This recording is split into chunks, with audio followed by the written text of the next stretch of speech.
Mental health treatments are evolving, and some of the most promising breakthroughs are coming from surprising places. New brain imaging research suggests that psilocybin, the active ingredient in certain psychedelic mushrooms, may not just offer symptom relief, it may actually reset the brain's default patterns. Welcome to the Aging Well podcast, where we explore the science, stories, and strategies behind living a longer, healthier, and more purposeful life. I am your host, Dr. Jeff Armstrong, an exercise physiologist with a passion for making science simple and life better as we age. My guest is Nicolas Hubacz, the editor of Scientific Horizons, a newsletter that provides cutting-edge insights and expert analysis on the latest ideas and innovations shaping the future of health and science. This episode will challenge how you think about mental health, neuroplasticity, and the tools we use to navigate aging, from the conventional to the cutting edge, a path to aging well. The Aging Well podcast encourages informed decision-making and always consult your physician and scientific literature when making decisions about your health. Nicolas, welcome to the Aging Well podcast. Let's have you start with just telling us a little bit about yourself. Yeah, no, I'm happy to be here, Jeff. It's an honor, definitely, and what you guys are doing is amazing. In terms of my scientific endeavors and professionally where I've been, my work has primarily been within the cell and gene therapy space, and recently, actually, in the last couple of years, I've made a jump over to the field of neuromodulation, TMS specifically, TDCS, EEG. And I've really enjoyed it. But, my passions really, really lie on pushing the world forward from a scientific lens, whether it be, through technology or, helping researchers get the most out of what they're doing. I've really tried to do a great job of getting myself involved in that. And then, outside of that, I'm very passionate about scientific communication. It's something that, we talked about this earlier, Jeff and I, but podcasts, I think, places like LinkedIn, social media sites are an awesome way to disseminate information into the general public. And it's something that I've absolutely loved doing and plan on continuing doing for a lot of my life. So, it's been an amazing experience. And, from what has been built from it, I kind of surpasses what I was looking for. So, super excited to be here, Jeff. And I look forward to chatting. Yeah. So I think you're my second youngest guest that I've had on the Aging Well podcast. So let's start with just talking about what does aging well mean to you, and how does your work in kind of neuroscience help to shape that understanding? Yeah, that's a good question. I think I really didn't think too much about aging, I guess, when I was in my teens. I think as I got into my 20s and specifically, I guess a little bit about myself, I played soccer in college. So naturally, as I play soccer my whole life and then move into college, you're not necessarily thinking about health or what it looks like to be a healthy individual moving forward, just because you're naturally, just very active all the time. But for somebody like myself, as I kind of begin to turn away a little bit from, sports and had to, do my own routines and things like that, I started to actually think more about what I want my life to look like when I'm 40, 50, 30, 40, 50, 60 years old, 70 years old. And that for me has been really the biggest driver of what aging looks like. For me, it's a lot about preventative medicine. And it's something I really am passionate about, because I think there's so many ways we can help ourselves. And one of those great ways is by, some simple things like exercising, eating right. And so, what it's really meant to me is focusing and looking towards the future, and trying to help myself, my future self, but also, in the current life, I want to live a life that's based around activity, that's based around pushing my body, in a good way. And I think that's kind of something that, as I transitioned out of the sports world and more into the academics, the industry world, you sometimes can lose a little bit of that. And as I made that transition, I made it a priority to kind of really be heavily involved in making sure my body's set up for success forward. But to answer the question really in two words, for me, it's about preventative medicine. I shouldn't say preventive medicine, but really, preventative care of my body and making sure, I can live the best life I can possibly live moving forward. That's awesome. Because I think one of the big goals of this podcast is to reach people in your age group. Why do we want to wait until we're 50, 60, 70 before we decide, I want to start changing behavior so I age well? We want to get people educated in, what does the science say about aging well, and what can we do as early young adults to kind of move in that right direction. Mm-hmm. And your newsletter has been very informative to me.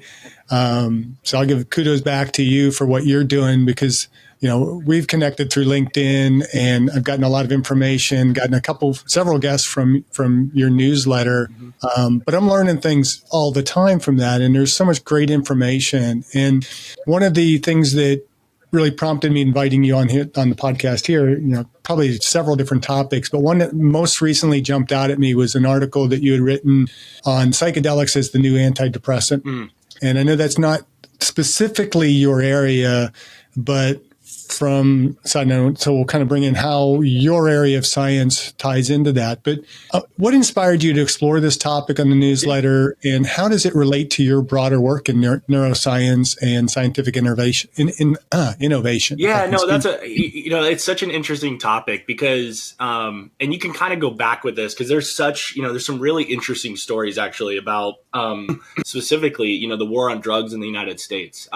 That topic really delayed what we could do with things like psychedelics. When I say psychedelics, I mean, things like MDMA, psilocybin, stuff along those lines, which once again, it can be abused, but there are really, really interesting properties of these drugs that I think can help a lot of individuals. And it was interesting, as you dig into the past of what that looks like, our ability to operate and actually research these, it was just significantly hindered. And so now, in the 2020s or, even in the 2010s, we've really looked and done more research, not me specifically, but in general as a society, we've dived a lot more into this alternative medicine side of things. I'll preface this with the idea that I'm a big believer in offering all types of solution for individuals. I think ideally, any solution that we can offer first that's non-invasive, that's not going to harm somebody from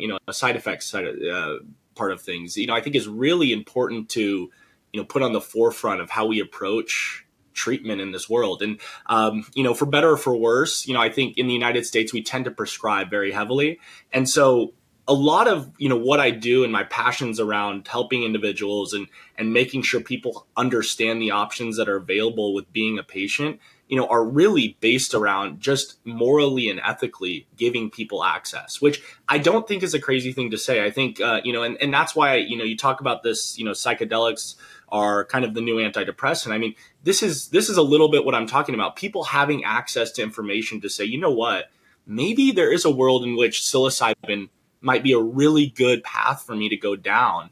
And, it might be a better path than taking an antidepressant. Maybe an SSRI is the best path for somebody. Maybe, for example, what I work in, which is TMS, is a great path for somebody to go down as well. It's more about giving access to individuals. And I think the flow of the patient journey really needs to start, no matter what, with something like talk therapy, especially in the mental health space. It needs to start with things like talk therapy, because that is a primary non-invasive option that the risks are virtually non-existent when it comes to just talking about your feelings. And so, I know this is a long-winded answer, but all this kind of drives, why I'm passionate about, psychedelics as a use as an antidepressant, TMS as a way to treat things like major depressive disorder. It's giving patients another way to look at their treatment. And honestly too, moving past treatment. I mean, the goal as a individual, as a patient, is not to come on and be on psychedelics for the rest of their life, or antidepressants for the rest of their life, or do TMS for the rest of their life. The goal is to get past treatment and live a life that, feels fulfilled, feels like you're doing stuff that you genuinely love. So, I think all these kind of opportunities give us really great, a great idea of what it could look like moving forward, especially with regards to the patient journey and kind of, how we go about that as not myself as a clinician, but how the general society views treatment and mental health. If you're enjoying the Aging Well podcast, be sure to like, subscribe, or follow on your favorite platform so you will never miss an episode. And if you find our conversations helpful, please share the podcast with a friend, because aging is something we're all doing, and we're better at doing it together. And support our guests in this podcast financially by visiting the affiliate links in the episode description below, and use the links or codes provided for discounts on products we have vetted and feel comfortable recommending to our valued viewers and listeners. Thank you, and now back to the podcast. Yeah, you had me thinking of your friend Robert Lufkin, and when he was on our podcast, he mentioned that no drug actually cures anything. Yep. They're all designed to simply just maintain a level of treatment to keep people basically on the drugs. And we've had a couple guests on this podcast in regards to psilocybins and psychedelics. And, I grew up in the 70s. And so to me, mushrooms, psychedelics were just something that the stoners kind of took. And there was no real benefit to it. But between interviewing Neil Markey, who is the CEO of Beckley Retreats, so they do really psychedelic, I think it's psychedelic assisted therapy. Of course, can't do it in the United States because it's still illegal to do that. So they do retreats that are kind of abroad. I think they do them in Jamaica and Amsterdam and a few other places. And then we had also put air quotes around pastor, because he doesn't really consider himself a pastor, but he's the leader of the Colorado Psychedelic Church. Oh, amazing. Amazing. Yeah. And, just his story, and he's got a therapy background, but kind of discovering the use of psychedelics in a more spiritual and psychological avenue to be able to, he's had people that have come into his group and were on the verge of suicide. And just with one or two treatments, basically we're healed of that depression and that, the threatening of their own life because, just all the things that were going on. And I have another friend who was in the military and suffered severe PTSD, and she's gone through psychedelic therapy, and it's just made dramatic changes in her life. And so it's a really fascinating thing to kind of dive into. And one thing that I like, and we're going to dive into the study a little bit more, is, what's going on in the brain that is, in a sense, healing these individuals. So let's kind of get into that study that you referenced in your article. What were some of the most surprising findings from fMRI scans of psilocybin-treated patients with depression? Yeah, that's a good question. So, actually, I would have to specifically recall back to the research and pull that up. But, a lot of this is driven around neuroplastic behavior, and our ability to kind of, unlock that. And too, if you have the article pulled up, just because I know I wrote it quite a bit ago, you can always reference data in there. But, generally what we're looking at with regards to psychedelics or even things like TMS is really based around neuroplastic behavior. And what neuroplasticity is, I'm sure your audience is very aware of it, but neuroplasticity is the ability for the brain to actually change and grow. And the thing that I think is a really important topic is a lot of people, on a very general level, believe sometimes as they get older, their ability to change becomes significantly less. And sure, in terms of brain development, you're not what you are when you were in your teens or your 20s. But, a really interesting part of that is that as neuroplasticity occurs from day zero to, day, 100 years later. So our ability to change as an individual, especially with regards to, psychedelics and what those can do for us, is 100% there. And, in that article, it was really based around how we can influence and enhance neuroplasticity, which that's also an interesting topic because you might get into this idea of functional reorganization versus neuroplasticity. And, there'll be people out there will talk about, functional reorganization, which they don't necessarily believe things are growing, but our brain is just reorganizing. Whereas neuroplasticity, maybe those people in that court are more based around the idea that our brain is actually developing, changing, growing. Whereas in functional reorganization, like I said, it's more just based around reorganizing the current framework in the brain. But with regards to psychedelics and, general neuroplasticity, that's really what's happening is we're putting the brain in a more receptive state to grow, to change, to enhance it. Now, the important thing is that when we look at this, psychedelics are just psychedelics. It has to be enhanced or partnered with something. And this is typically why I'm really passionate about combining cognitive behavioral therapy with any of these things. In the study that you're referencing, the antidepressant effects were profound. But at the end of the day, like you talked about with Robert Lufkin, I mean, this is about not just treating an individual, but enhancing their current life and making them feel like they can go out and attack life. Be an amazing person, live with happiness, all these things. And a lot of that comes from actually developing a framework that's built through behavioral therapy, understanding how we look at life. Can we look at the life with half glass full? Be realistic, obviously, but can we do that? And I think that's where, psychedelics and this functional or, neuroplastic behaviors that occur when we take psychedelics, MDMA or psilocybin, specifically psilocybin, because that's the one that's most commonly used in antidepressants. MDMA actually is used in PTSD, but I'm not sure if maybe you're familiar, maybe you're not with, but the MDMA was looking to get actually FDA cleared, but there was an issue with the trial design, and it ended up actually getting rejected by the FDA, which is unfortunate because there was some really good data, but at the end of the day, if you don't have a good trial design, you're not going to get something. With this all being said, it's just that there's a lot of opportunity in a lot of different, I guess, alternative medicines. And a lot of this, when I talk about neuroplasticity, has to be paired with behavioral therapy, because it's just like an SSRI, where I can take an SSRI. I'm not going to feel the lows. I'm not going to feel the highs. But at the end of the day, it's not about taking an SSRI my whole life. It's actually more about going in and saying, okay, well, how do I look at my general life? Do I have this holistic feeling of, I feel like I can go out and accomplish. I feel like I could be happy, content with what's happening. So, overall, you can definitely point out the data, because I'd be interested, because I haven't referenced that article in quite a bit. But the basic understandings of it are all based on neuroplasticity and unlocking kind of ability to develop and change. Yeah, and I'll pull that up and put that in the description notes, because I don't actually have the article in front of me right now either. So okay, yeah, no problem. Poor preparation on my part, but yeah, no problem. The concept of brain reset comes up a lot in these conversations.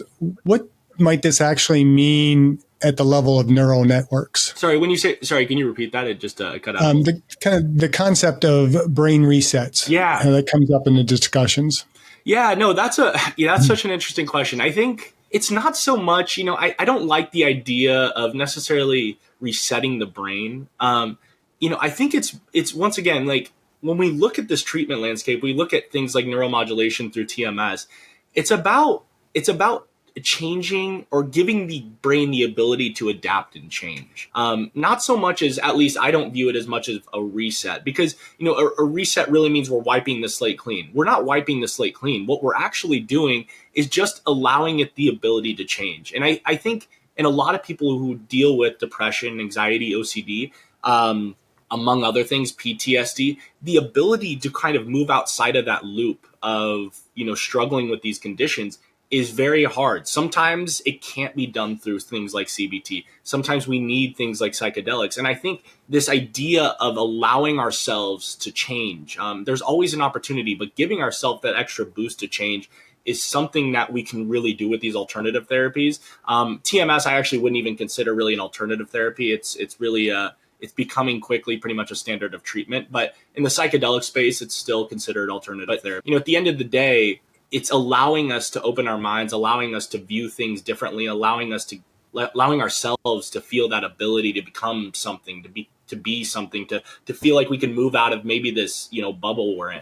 And so I don't necessarily and I'd be interested in your thoughts on this if you feel the same way, but I've always thought of it as the ability to unlock change rather than reset the brain. Yeah, I kind of like your perspective more. I've been hearing the reset a lot. And again, this is a little bit outside of my scope because I'm an exercise physiologist. So I'm more on the muscle side as opposed to the psychological side. And to be honest, the brain neurology has been probably my weakness when it came to teaching anatomy because it is so complex. But as you were speaking there, it just kind of occurred to me that, rather than a reset, because I think if we put in a kind of computer analogy, a reset would be just kind of wiping the hard drive clean and starting fresh. Yeah. And, I think that would scare a lot of people. Think, well, you're going to reset my brain. I'm going to forget all my memories and all that kind of stuff. But it's probably a little bit more analogous to kind of just doing a hard drive cleanup where you're getting rid of old, duplicated, inactive files, maybe refreshing the operating system. And now you have kind of a fresh, clean operating system. The brain's working more functionally, and you're getting rid of the stuff that's interfering with your brain Yeah. function the way it really needs to. 100%. Well, and Jeff, you bring up a good point, because, and even, referencing the work that you've done, as an exercise physiologist, it's another interesting thing, because we look at the dynamics. I'm sure you and Robert talked about this, but, the dynamics around things like exercise, that to me is another world in which, why aren't we prescribing exercise that to me is such a simple concept. I'm not talking about people revolutionizing their life and saying, I'm going to go do, I'm going to go run for 5-8 miles a day. I'm talking about something as simple as going outside and walking for 10 to 15 minutes. I mean, as an exercise physiologist, this is, I'd be interested in your take, because I think the dynamics around how we approach treatment, and why alternative therapies, why things like psychedelics, why things like TMS have really come to light. When we talk about this idea of our brain reset or brain changing or brain, enhancement, whatever you want to call it, a lot of these things can be supplemented by things as simple as a good diet, exercising regularly. And once again, the reason I want to key in on exercise here, which we haven't talked about a ton, is exercise is one of those things that I think a lot of people's issues that, come with exercising are based around what I have to do and how much it's going to take. A really important component of this, just do as much as you can to start and move forward. That's all that matters. If you really, it's not about going from 0 to 100. It's about taking the jump to just try something and work through it. You might find some stuff you really think positively about as you're walking, and you'll notice, personally, I tend to run a lot. And so as somebody who runs a lot, you'll notice as you kind of start to get in these exercise paradigms, you really start to feel this, there's this interesting clarity that comes with being insanely exhausted. And it's really hard to describe. Maybe you could describe this better than I could, Jeff, but these types of kind of like brain states where we can put our brain, in a position that, I want to say, like, I'm trying to, I'm struggling to kind of find the exact word to describe this, but put the brain in a state that, is almost cleared out any of those thoughts. It's a really like overarching way to think about it. But when we do these things, that's what's happening. And we're putting our brain in a state that's, that's cleared out a lot of the junk, cleared out a lot of what we're working through. Even mentally, exercise is going to clear things up. It just puts your body and your brain in a very succinct state. And I think that's something that, can't be understated, because, exercise, if anything, to me is something that could be not even prescribed by a doctor. I wish we kind of just moved that into our standard of care as, we look through pediatric environments, what it looks like to talk to kids like this. So, it's an interesting dynamic and one that I think needs to be in any treatment paradigm, to be honest with you. Yeah, I agree with you wholeheartedly. And I really push, as an exercise physiology professor, I'm a little bit biased, but I personally think that all pre-med students should go through an exercise science program. 100%. Because exactly what you're talking about, when it comes to nutrition, sleep, maintaining healthy body composition, being able to exercise and have physical activity, avoiding all of the negative behaviors like smoking. Mm-hmm. But also, I think something that gets left out a lot in the exercise science area is the psychosocial piece as well. And that's one of the things we promote on this podcast, is that one of the keys to aging well is purposeful social connections. And we have to consider that as well. And so all of these things kind of work synergistically and I think maybe the word you were kind of going for, and one of our recent guests talked about flow states. And I think that might be kind of where we're at with, from a biomechanical psychosocial viewpoint of movement, activity, and just general living. When all those things are working together, we're in that flow state. That's when the brain is able to kind of clear out some of those, bad memories, negative feelings, negative emotions, or unproductive emotions, those types of things that kind of get in our way of being healthy. Mm-hmm. Because our health isn't just a series of symptoms. And we tend to treat just that symptom rather than what's the root cause. Sleep is important. And if I just tell somebody, well, you just got to sleep more, have better sleep hygiene, go to bed early, get up early. Okay, well, I lay in bed at 9 o'clock and I can't sleep. Well, why not? And there's stress, there's all those types of things. Maybe it's just, too much time on the screen, all these different things we have to think our way through. If I'm not sleeping well, I'm not going to exercise well. And if I'm not exercising well, I'm not going to sleep well. And diet plays into that. What am I eating, not eating that's going to affect my sleep or my mental well-being? And so we have to take all those multidimensional approaches to being healthy. And I think that's one of the areas that we fall short in medical science, is that, we tend to treat the symptoms rather than the whole of the problem, or, what's the core here? What am I trying to fix rather than what am I just trying to put a Band-Aid on? Yeah. And it's funny you bring that up, because I remember in graduate school, I did a paper on the Japanese versus the U.S. healthcare system. And, if your viewers aren't familiar with this, basically the Japanese healthcare system is pretty much renowned as one of the best healthcare systems in this world, for a few reasons. One of the reasons is because their focus is preventative medicine. And I'll bring up kind of an interesting stat for you, but in Japan, actually, you're more likely, you're less likely to have a heart attack, more likely to die of a heart attack. In the U.S. healthcare system, you're much more likely to have a heart attack, but you're much less likely to actually die from it.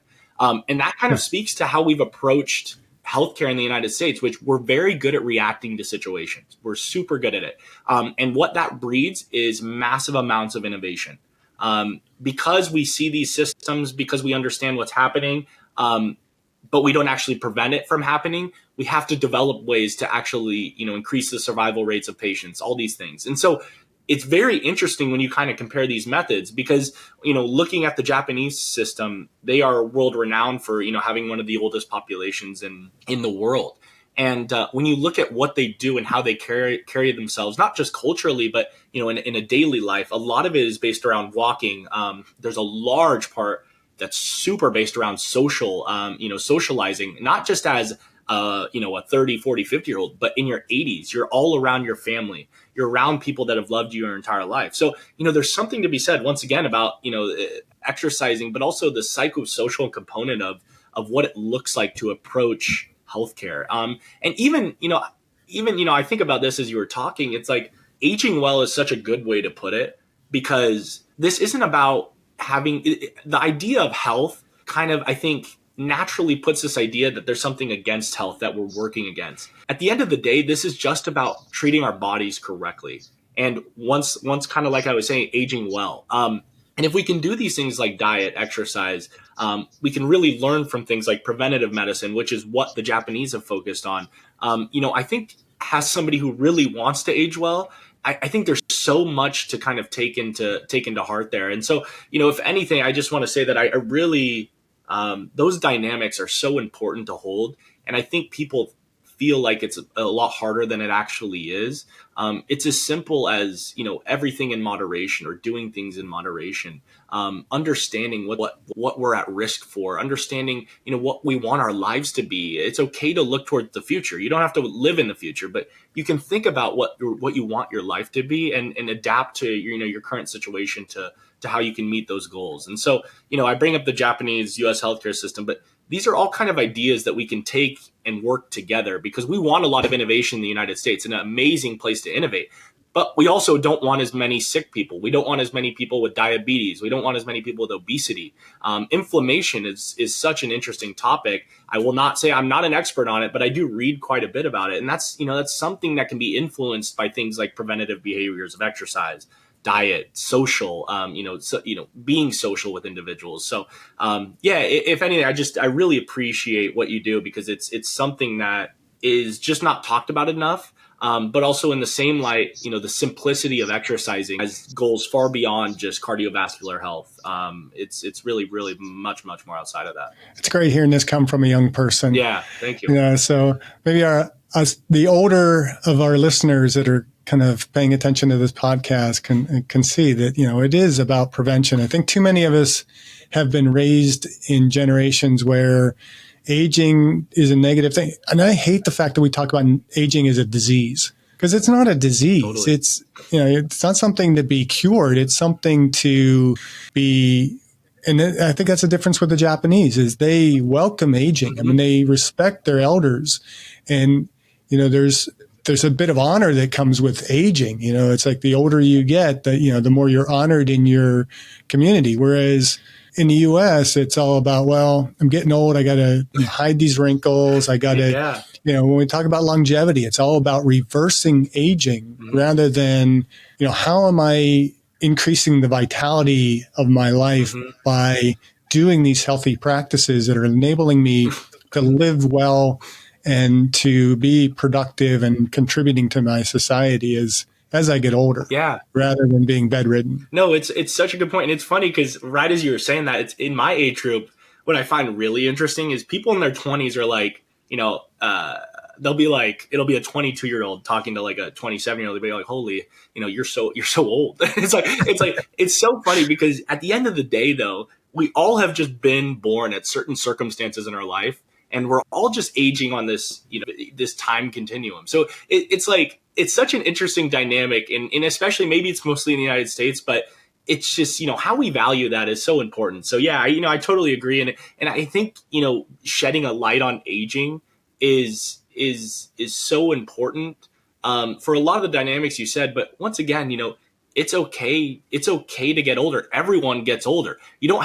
have to have a struggle with that at all. You don't, because everyone, I will be at the same place Jeff will be at, I will be at the same place somebody, hopefully 80 years old will be at, or 90 years old will be at. So, it's all just part of life. And I think if we take it as something that's just a natural progression of life, it becomes a lot easier to say, well, how do I want to set myself up moving forward? And, once again, Jeff, you already said this, but I just, it's so important to understand a lot of these dynamics of preventative medicine moving forward, because you can help yourself so much.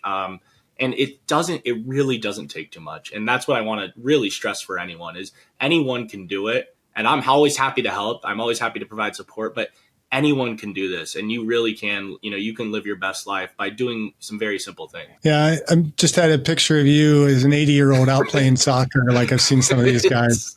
Yeah. Hopefully I'm lifting weights still at that point and running out there. It's crazy, and you see some of these individuals too. Like we talked about Japan, but man, they're kicking it. They're moving up and down hills. It's crazy what they do. There's a blue zone actually in Italy. I was just watching a short documentary on it, and they climb it was something like 14 flights of stairs a day.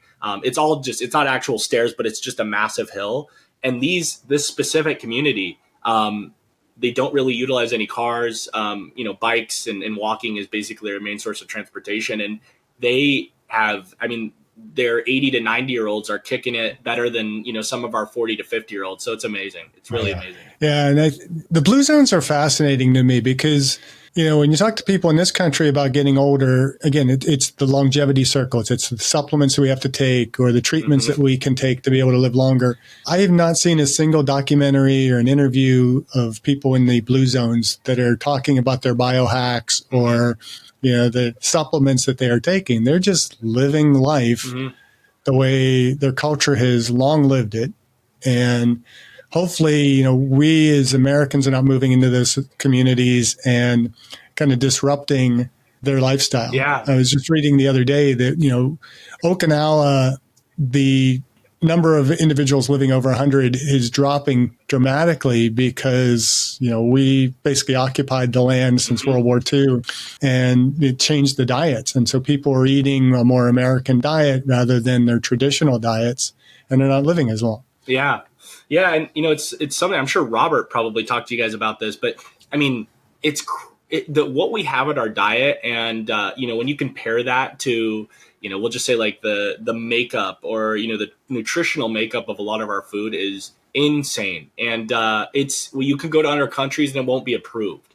And these dynamics, I think at the end of the day, it's really interesting because, and I won't go on a long tangent about this, but basically, back in the, I believe it was the 70s or 80s, actually, cigarettes started becoming much, much less. They became actually more regulated is the best way to say it. And the U.S. started to cut down on cigarette imports and cigarette production. And so communities actually started smoking less, which is an awesome dynamic. Now, the interesting part to that was that in the 80s, I think it's 80s or 70s, don't quote me on that, but the 80s or 70s, a large part of the biggest manufacturers of cigarettes actually purchased food manufacturers. And so you might say, well, that's a really weird parallel. But at the end of the day, what they did was just actually apply addiction medicine. And you'll see, you could look at a graph. In the 70s, 80s, the graph for obesity starts to climb significantly. And it's because, for better or for worse, a lot of these companies are able to figure out dynamically, what is going to get our reward processing systems moving, what's going to get that dopamine influx. And that's what we've really done in the United States is, create a world in which people are consuming food, not just as a way to, prevent hunger or, suffice any energetic system, but as a way to cope with things. And so it's really interesting how kind of addiction science has been applied to food and what that looks like in the United States. But it's such a good point. And, it's sad to kind of see sometimes places like Japan kind of succumb to some of that influence. But I also believe that we have the ability to change so many things, and it does take time, but I think you have to hold that belief true. And if we can really make some amazing change. Yeah. And we just have to hold the companies accountable. Yeah. I think they haven't lied to us. None of them. I mean, they've been totally upfront. I think of like Lay's potato chips. I mean, for years they've advertised you can't eat just one. Yeah. We are basically telling you we are selling you addictive food. 100%. Yeah. And so I graduated from high school in 1981. So I'd say it was probably the early 80s when that shift really occurred because, I mean, as late as my senior year in high school, my high school still had a smoking area. Oh, really? That's crazy. Yeah. Yeah. So students were still permitted to smoke. They could go outside in a specific area and smoke at lunchtime. And so that shift really kind of came in the early 80s. And, when they started really cracking down more on it, getting rid of the commercials and, television and movies, weren't as able to advertise smoking like they did. And, so there's a big shift. And at the same time, you're right. It was about in the late 70s where we started to see a shift in the food consumption. It's getting faster. And I understood a lot of it back then, at least how we got duped into it, because a lot more working mothers and they needed a little bit more convenience. It had to be faster. We started seeing things like TV dinners and, microwaves started to become something that was in everybody's home. And it became easier and easier to eat faster food, processed foods. But even then, I mean, you look at like an Oreo cookie back then compared to now, it was laden with lard and other chemicals and things like that. And, we shifted away from the trans fats, but we still put other crap in it. I mean, an Oreo cookie, I've seen a video where they hold a blowtorch to it and it's like minutes and it still doesn't burn. I've seen that same video. Yeah. It's like, how do we consume that stuff? But we've become so habitualized in eating that type of food that we don't even give any thought to it. And we don't even know, I don't even think anybody really understands that it doesn't taste that good. I agree 100%. And it's funny, if you go back, and kind of taste stuff from that era, you can, unfortunately, they do taste worse.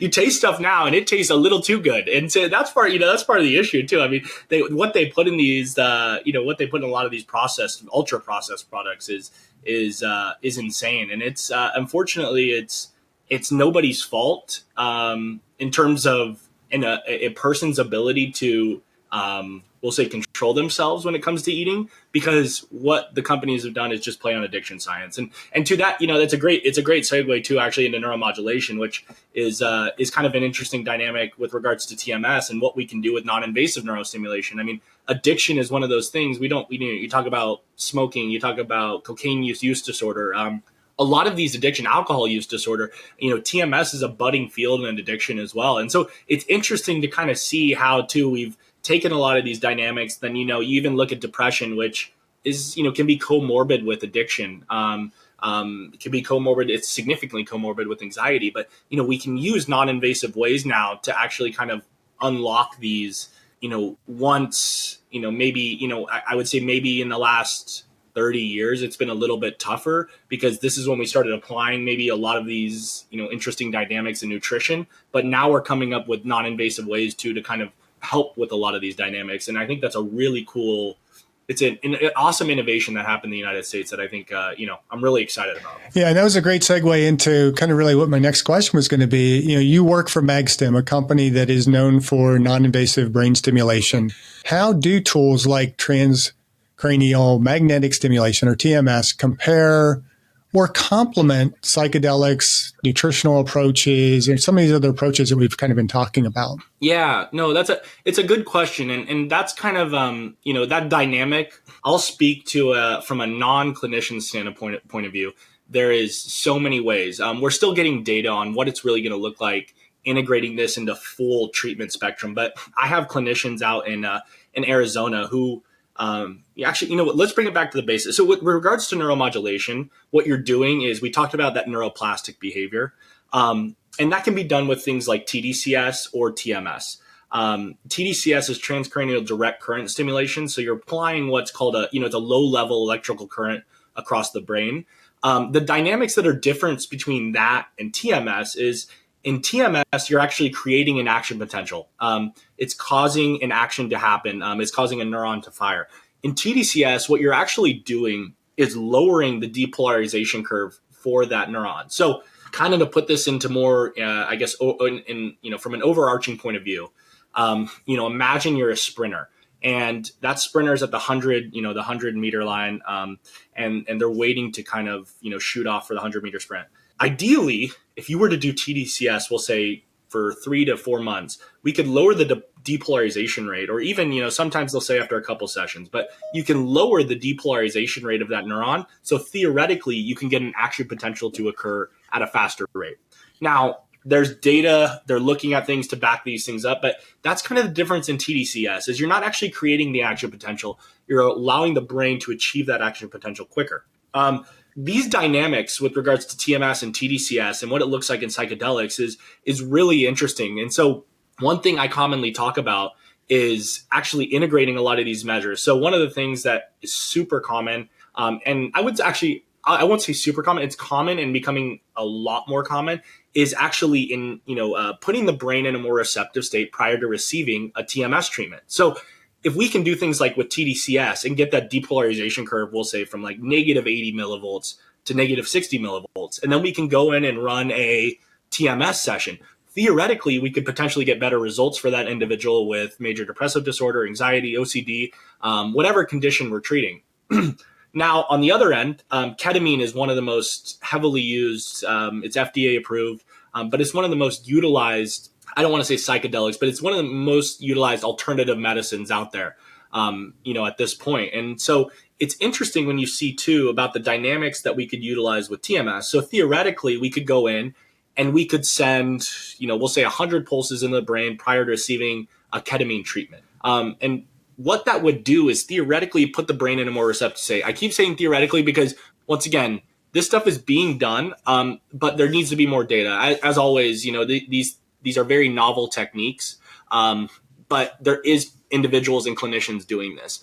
The great and the most important part of this is that we're looking at these things not as magic bullets, but as a collection of ways we can treat an individual. And when we do it like this, we offer them so many lines of hope and lines of treatment that we're starting to get really good results. And then, overall, when you integrate these things with CBT, it's amazing. But once again, the dynamics and the science around it is putting the brain, for one, in a more receptive state prior than receiving maybe a ketamine or psilocybin treatment.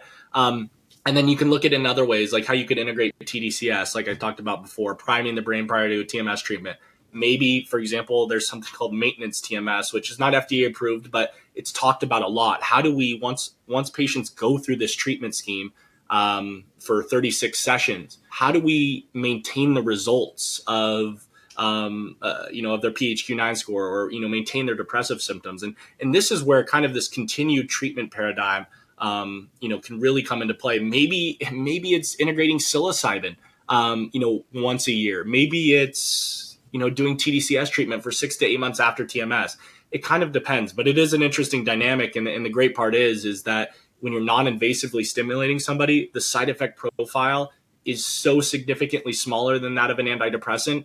The risk to the patient is I'm not going to say non-existent, but it's so little that it's really breathing in just an awesome new hope for people that, it's been begging for, I think, for a while, especially in, a lot of these mental health markets. Yeah, it's interesting with the psilocybins and the psychedelics that most of those are not addictive, and there's not any real kind of chemical or physiological side effects to it. I mean, the only potential side effect would be if you overdose and it's not done in the right environment, where some people might kind of freak out from it or something like that. And that's why it's important.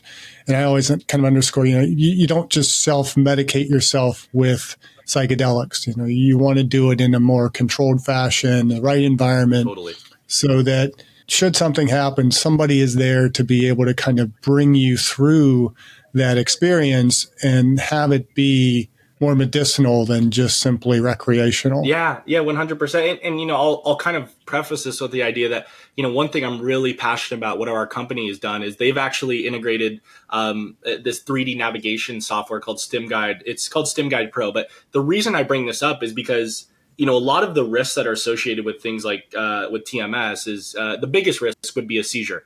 And the only way to really enhance that is if you were to put a magnetic over the motor strip and continually fire it. That would induce a seizure. The only way that happens typically, obviously there are other contraindications, but the only way that can happen typically is if you're treating in the wrong spot.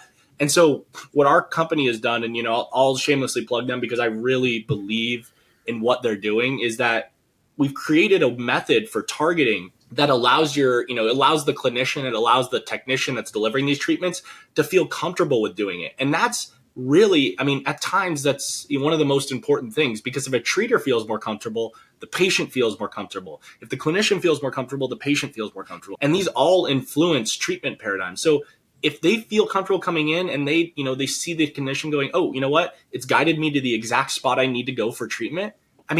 The patient benefits are starting to far outweigh anything that's happening. So it's just it's really cool to see kind of once again, I work for the company because I really believe in this, but the focus that they've had on innovation and in clinical settings as well as research settings has been absolutely amazing. And I think this idea of precisely neuronavigating to targets is it can't be understated, because anything that's risk associated with TMS is, essentially undone when you can navigate to the target. You can help people, you can help the individuals treating. So, I just want to bring that up because I think it's a really cool dynamic, and it's super important for any clinician that's, utilizing TMS or undergoing some sort of neuromodulation. I think you need to have a little bit more passion for the work that you do.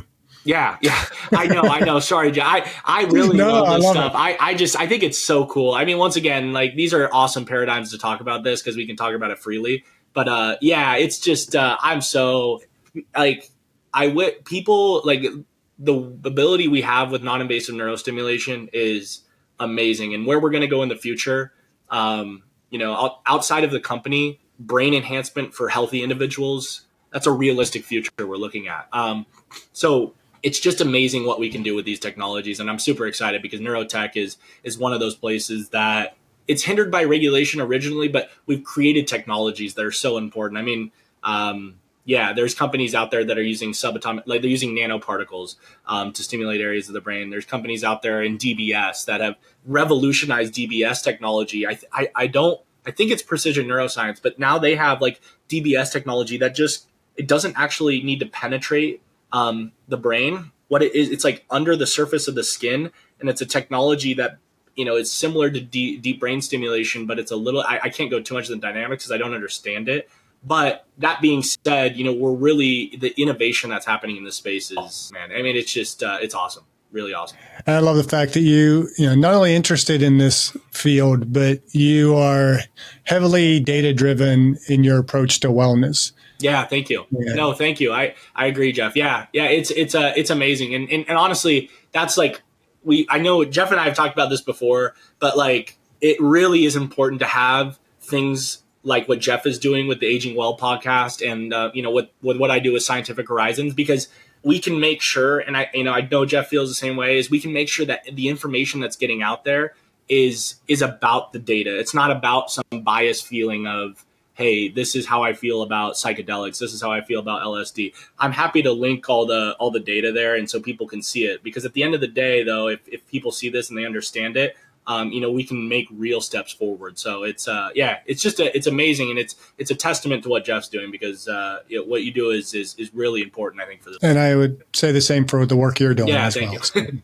So what are some of the biggest barriers scientifically, socially, regulatory, that still stand in the way of integrating these tools into kind of the mainstream of aging care? Yeah, that's a good question. Unfortunately, a large barrier to this is actually insurance coverage. I could get into this dynamic for quite a bit, but when we look at the FDA approval timeline, FDA approvals are great because it means that they validated the risk profile of a technology. They say that the efficacy is there. Patients really don't start utilizing this technology until it's covered by insurance. Now, the great part is TMS is almost fully covered for major depressive disorder.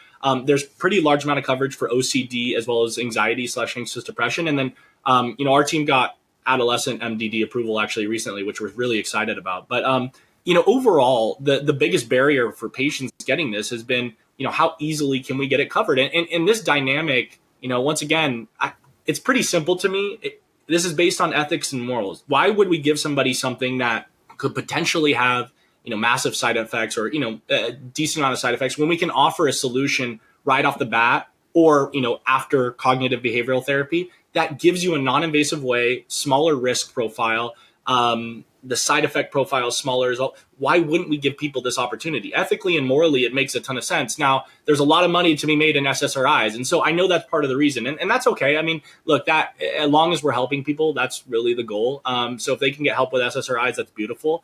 But, a lot of the hurdles are around, insurance coverage. And if we can move that up, instead of it being a second line treatment, can it become a first line treatment? I mean, I used to work in cell and gene therapy, and it was the same issue. How can we move this up in the treatment paradigm? And, the more we can kind of tackle that, it's based around data. It's based around social buy-in as well. I bring up, I guess, the second barrier to TMS is what clinicians know about it, but also what socially we understand about it. And so we need a general public to buy into this and it's happening at a really fast rate. But the more people that buy in, the better, because it shows social buy-in to the regulatory bodies. It shows it from a clinician standpoint. And when people are asking for it, when clinicians are asking for it, the more likely it is for people to actually get it approved, actually get it utilized. And then, maybe the third thing outside of that in terms of, non-invasive neurostimulation is that there's this idea of claim of equivalence. And so in the medical technology or medical device world,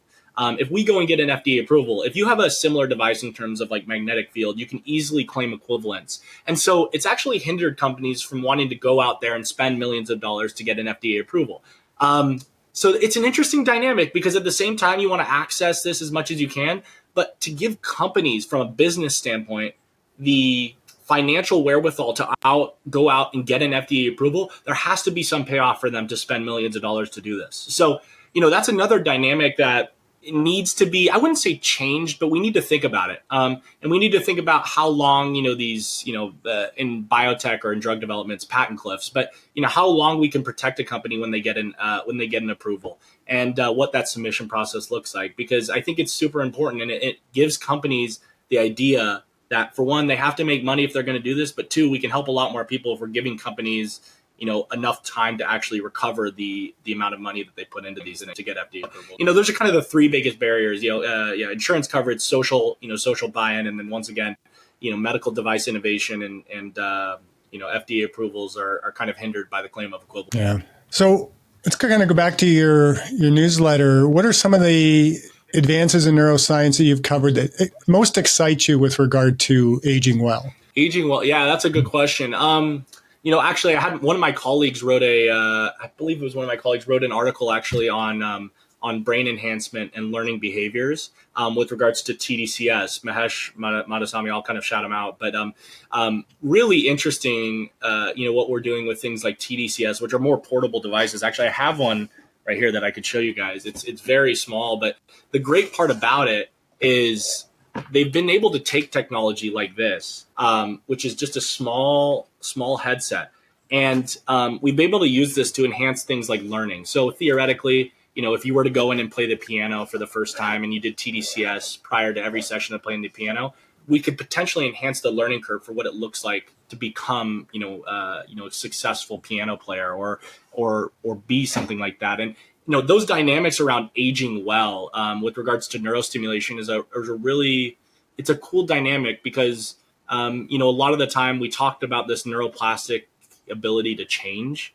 We can enhance those feelings when you use something, or enhance the opportunity for that to happen when you use something like a TDCS device or a neurostimulation device. And so, for the general population, if we can integrate these into, maybe it's once a week, twice a week, I think there's some really good merit in saying, we can help the brain stay in a more receptive state. We can help it learn better. And we know, like, when it comes to Alzheimer's dementia and the way in which we develop, characteristics like that, a lot of it has to be with how we utilize the brain. Sure, yes, there's genetic predispositions always, but if we can utilize our brain in a more overarching manner, meaning not just using certain areas, but using it in multiple ways, doing different things, we've talked a lot about that on Scientific Horizons, and it's just it can't be understated how much we need to invest in this technology in terms of what that's going to look like moving forward. But yeah, generally, I would think there's some awesome dynamics. We've talked about quite a bit, but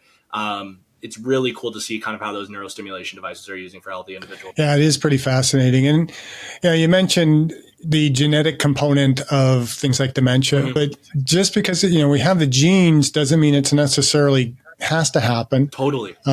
And oftentimes it might just be kicking the can down the road. And, for any family that has experienced dementia in their family, I'm sure any of them would more than happily accept one more year of, sound mental capacity in their family member. And even if it's only a few months, that's a few more months that you have that individual. And so, yeah, there's some tremendous opportunities scientifically to really make the lives and well-being of aging adults much, much better. And there's a lot to be excited about. Totally. That's why I love having this podcast. Yeah, no, 100%. And even like, we talk about, once again, we don't have to go down this rabbit hole, but sleep is another thing too, where, sleep is vitally important. I don't think people understand sometimes how important sleep is. And if we can, influence dynamics regarding sleep, I mean, that's another area. I talked about that, or not myself, but I had a writer come on and talk about that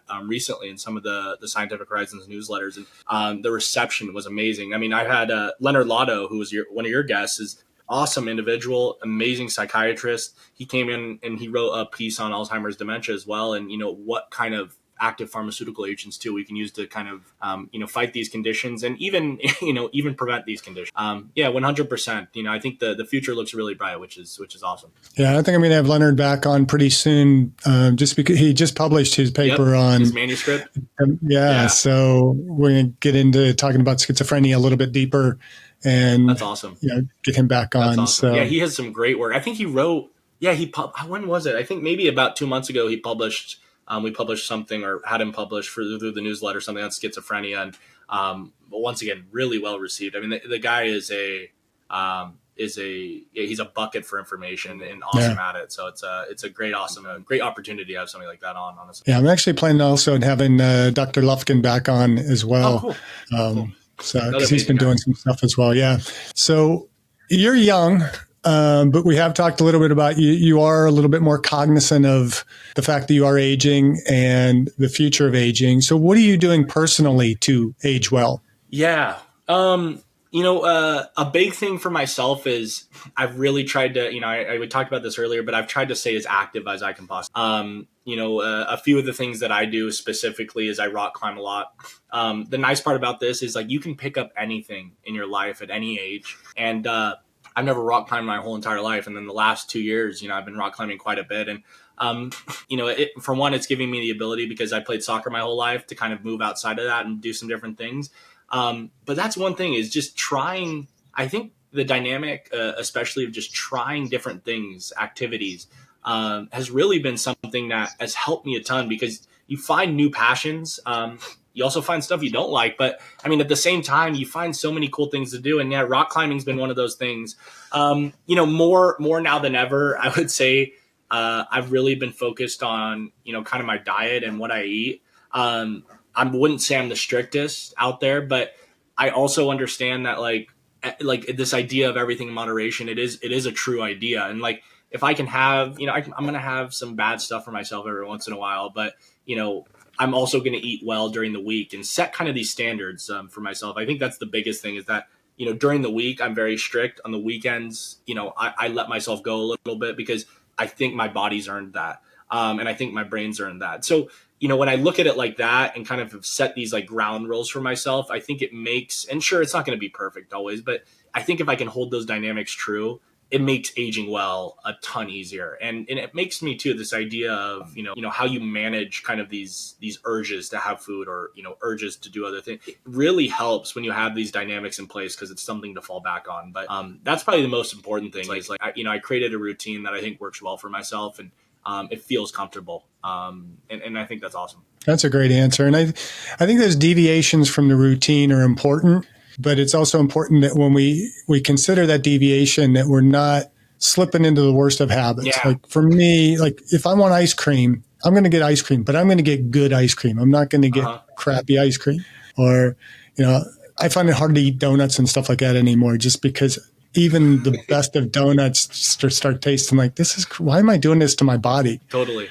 But chocolate, I mean, once you go dark chocolate, man, you can't go back to Hershey. See, but that's the thing, is like, and that's a good point. It's just like, I think, maybe the older I get, the more I kind of realize things, but it's such a good point. And I think, if we can create routines, but be kind of like you were talking about, the ability to work outside of it is okay.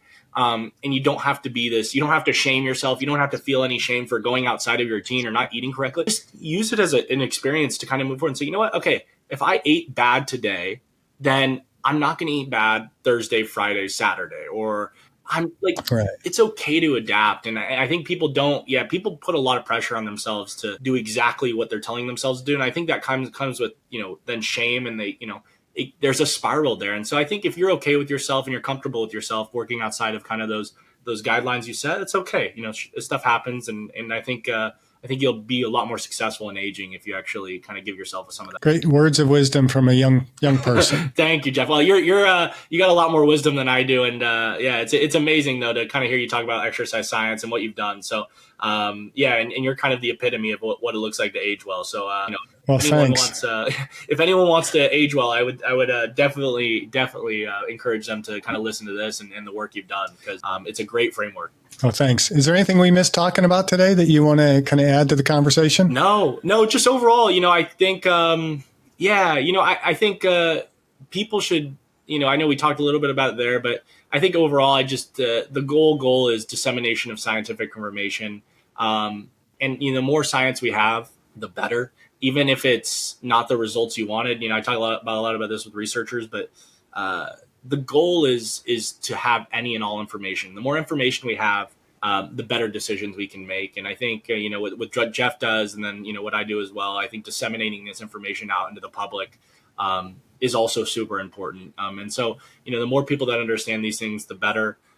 Aging well is something that I'm really passionate about, especially being younger. And, I think if we continue these dynamics, especially, one of the biggest things in the world of science, I think, is communication.